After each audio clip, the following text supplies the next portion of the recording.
दिल के अरमा आंसुओं में बह गए। हर धर्मी और मजहबी इंतहा पसंदी के बलबूते पर इंतखाबी मैदान में उतरने वाले मोदी आम इंतखाबात में भारी अक्सरियत हासिल करने में नाकाम हो गए कि कमीने जितना भी अरूज पालें आखिर को ज़लीलो ख्वारी होते हैं। और यही सब कुछ भारतीय इंतखाबात में इलेक्शंस में मोदी के साथ हुआ। इस फ्रॉडिये के दावे थे कि अब की बार 400 पार से इस फ्रॉडिये ने राम मंदिर के इफ्तिताह से जो इंतखाबी सफर शुरू किया उसका इख्तिताम उसी अयोध्या के मुकाम पर बदतरीन शिकस्त से हुआ है। राम मंदिर का ड्रामा भी फ्लॉप हुआ। अयोध्या की सीट भारतीय जनता पार्टी के हाथ से निकल गई। मैं ये कहती हूँ कि अगर जरा सी भी गैरत हो ना तो बंदा शर्म से डूब मरे, मगर इस बेशरम का शर्म से क्या काम। इस बेशरम को अगर देखें कि मीडिया पर खुशी का इजहार करता फिर रहा है, तीसरी बार हुकूमत बनाने के भाषण दे रहा है। देखा आपने इस जैसा को बेशरम, बेगैरत और कमीना शख्स। मैं ये कहती हूँ इसे गुजरात के मजलूमों की आहें ले डूबी हैं, क्योंकि मोदी हमेशा से फाशिस्ट जो है ना रहा है। और इमरान खान भी हमारे जो प्राइम मिनिस्टर थे, साबिक प्राइम मिनिस्टर थे, वो भी यही कह रहे थे कि मोदी इज़ अ फाशिस्ट। मेरी बात आप लिख कर रख लें कि अगर इस बार इसकी हुकूमत बनी तो आप देख लीजिएगा कि वो सहारों पर बनी हुकूमत होगी, बाकायदा लंगड़ी हुकूमत होगी। पाकिस्तान मुखालिफ नारे काम आए, ना ही मुस्लिम दुश्मनी काम आई। चांद पर नजरें जमाने वाले मुंह के बल जमीन पर जा गिरे। हिंदू है ना, कभी ठीक नहीं हो सकते। अच्छा। हाँ, तो हम तो मुसलमान हैं, हम हाँ, ठीक शुक्र अल्हम्दुलिल्लाह, हम सब ठीक है। जय हिंद दोस्तों, स्वागत है एक और वीडियो में। दोस्तों, फिजा खान का मेन स्ट्रीम मीडिया पर बैठकर किसी देश के प्रधानमंत्री के बारे में ऐसा बोलना, ऐसी जुबान इस्तेमाल करना क्या ठीक है? मैं मानता हूँ कि भारत और पाकिस्तान के बीच में दुश्मनी है, हम दोनों दुश्मन मुल्क हैं। फिर भी क्या एक देश के प्रधानमंत्री के बारे में ऐसा बोलना ठीक है? इससे पता चलता है कि भाई आपका बैकग्राउंड कैसा है, आपका कल्चर कैसा है और आपको सिखाया क्या गया है, और आगे आप अपने बच्चों को भी क्या सिखा रही हैं और क्या सिखाएंगी। नरेंद्र मोदी दुनिया के सबसे बड़े डेमोक्रेसी के पीएम हैं और वर्ल्ड लीडर के रूप में भी जाने जाते हैं। उसके लिए ऐसी जुबान इस्तेमाल करना क्या ठीक है? आप लोग कमेंट्स करके ज़रूर बताइएगा। चलिए आप वीडियो को देखते हैं आगे। जमहूरियत के पॉइंट ऑफ व्यू से उनकी इस इलेक्शंस को आप कैसे देखते हैं?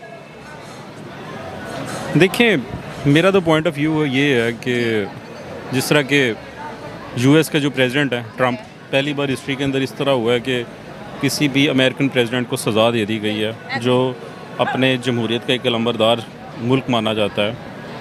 अगर आप कहती कि वहाँ पे एक फ़ेयर तरीके से जमहूरियत काम कर रही है और इंडिया फ़ेयर तरीके से जीता है और मोदी तीसरी बार या चौथी बार या पाँचवीं बार प्राइम मिनिस्टर बन गया या बनने जा रहा है, तो वो फिर जमहूरियत नहीं होगी। ज़ाहिरी बात है, अवाम का मैंडेट इतनी बार नहीं हो सकता, क्योंकि मोदी हमेशा से फाशिस्ट जो है ना रहा है।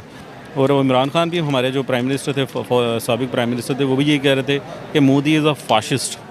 तो इतना फाशिस्ट आदमी को मेरा नहीं ख्याल कि इंडिया सपोर्ट करता। 100 करोड़ वहाँ पर हिंदू हैं, 25-26 करोड़ मुसलमान हैं, टोटल मिला लें तो 140 करोड़ हैं। और बार बार आवाम को उन पर ट्रस्ट करना कोई ख़ास बात तो होगी। अब धांधली कितनी को हो जाएगी। मैं तभी तो कह रहा हूँ आपको, फेयर हुए नहीं इलेक्शंस। आप नहीं मान रहे हो? मैं क्या, उधर इंडिया की गवर्नमेंट नहीं मान रही होगी, वो जो लोग हैं वो नहीं मान रहे होंगे।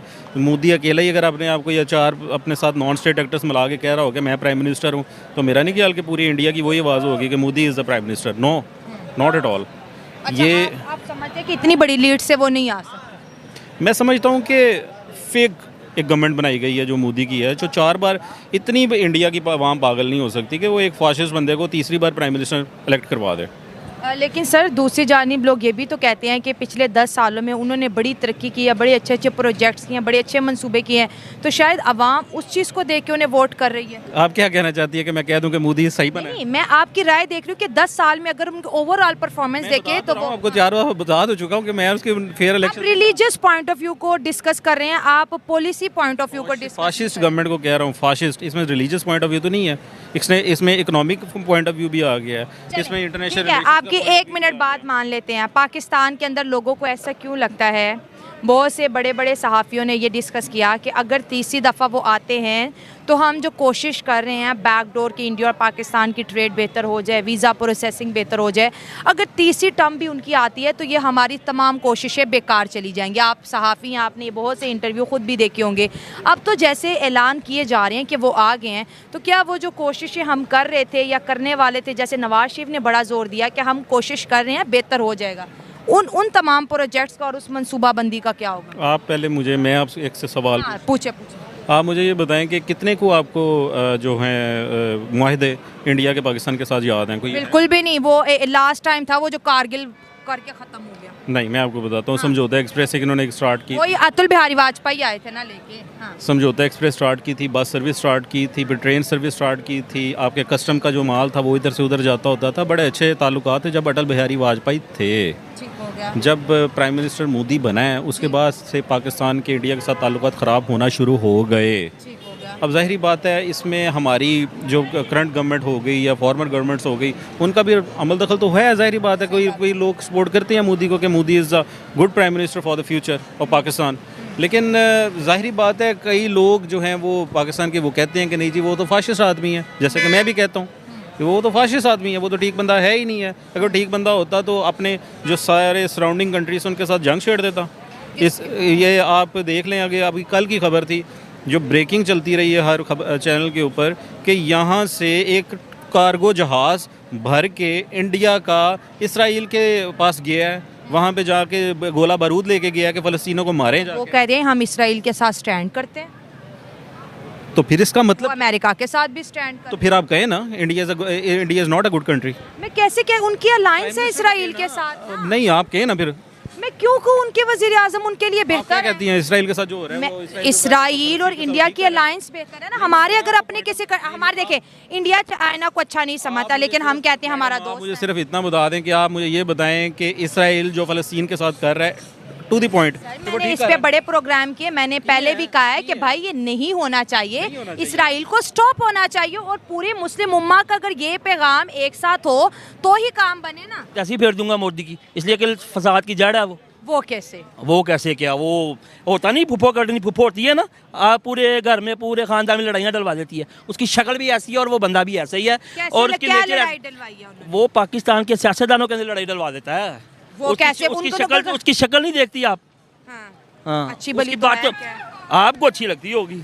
अच्छी भली आपको अच्छा है। लगता मेरी होगा। बात सुने, उनका एक बहुत अहम कारनामा ये था, उन्होंने कश्मीर LOC पे सीज फायर करवाया और उसके बाद आप देखें कि दोनों जानिब अब कोई फायरिंग नहीं हुई और कई हमारे सिपाहियों की इस तरफ जो है जान बची, उनकी भी बची हो, क्योंकि उधर से फायरिंग होती थी या इधर से, तो जवाबी कार्रवाई तो आपको पता है दोनों तरफ थी।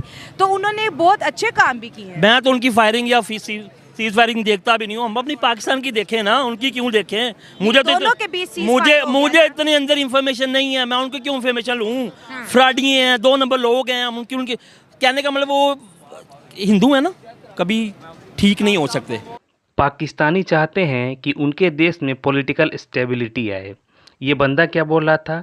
ये बंदा बोल रहा था कि 3 बार तो कोई जीत ही नहीं सकता, 3 बार जीतने वाला डिक्टेटर ही होगा, उसने फ्रॉड किया होगा, वो सही तरीके से नहीं जीता होगा। अरे भाई, तुम लोगों को क्या पता? तुम लोग तो यही सोचोगे ना, क्योंकि तुम्हारे कंट्री में होता ही यही है कि तुम लोग फ्रॉड से तुम्हारी सरकार बनती है, फ़ौज जो चाहती है उस हिसाब से सरकार बनती है, नहीं तो सरकार गिर जाती है। 5 साल कोई सरकार चलती नहीं है तो तुम 15 साल कैसे सोच सकते हो कि कोई सरकार चले?